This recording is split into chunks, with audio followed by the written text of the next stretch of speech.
As Islam started to gain momentum in Mecca, the pagans started to openly agitate against Islam so that the religion could not gain a strong foothold. The pagans of Mecca started planning different ways to curtail the message of Islam and started torturing both mentally and physically on the early converts of Islam in Mecca became severe. The death of Abu Talib and Hazrat Khadija radiallahu anha made Prophet sallallahu alaihi wasallam very distressed as his support system in Mecca had collapsed. The Prophet sallallahu alaihi wasallam was so grieved that he declared it the year of grief when Abu Talib and Hazrat Khadija radiallahu anha had passed away in the same year. Following these events, Prophet sallallahu alaihi wasallam set out to spread Islam in other areas around Mecca where his message would be welcomed and the condition would not be so hostile. In search of a safe haven for Islam, Prophet sallallahu alaihi wasallam set out to a small city almost 70 kilometers from Mecca known as Taif. The people of Taif, however, did not welcome Prophet sallallahu alaihi wasallam.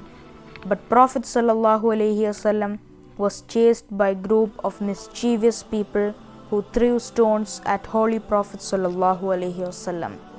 The Prophet sallallahu alaihi wasallam sought refuge in a garden to rest and was offered grapes by Addas, the farmer.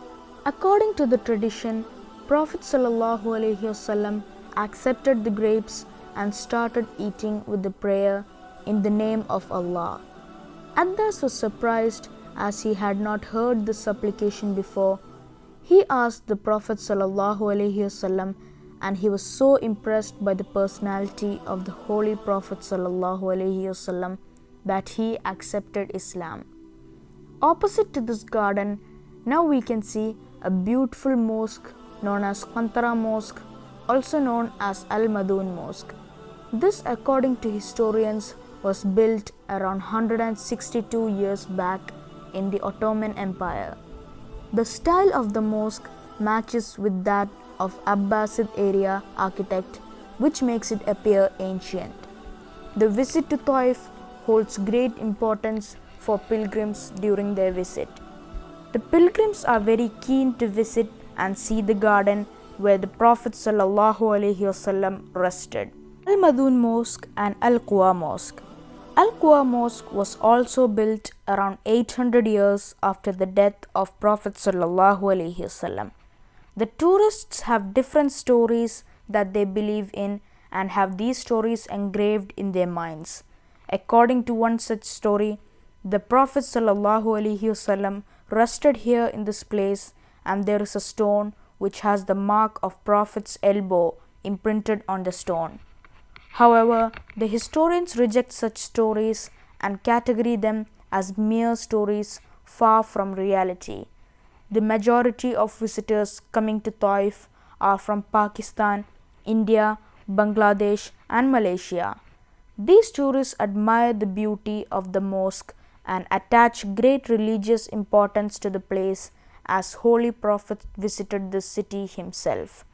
The Pakistanis call it Hazrat Ali Mosque, referring to Ali bin Abu Talib radiyallahu anhu, whom they think was with the Prophet when he was in Taif. This is completely unauthentic. Islamic biographies have different opinions whether the Prophet sallallahu alaihi wasallam was alone or accompanied by Zayd ibn Haritha radiyallahu anhu.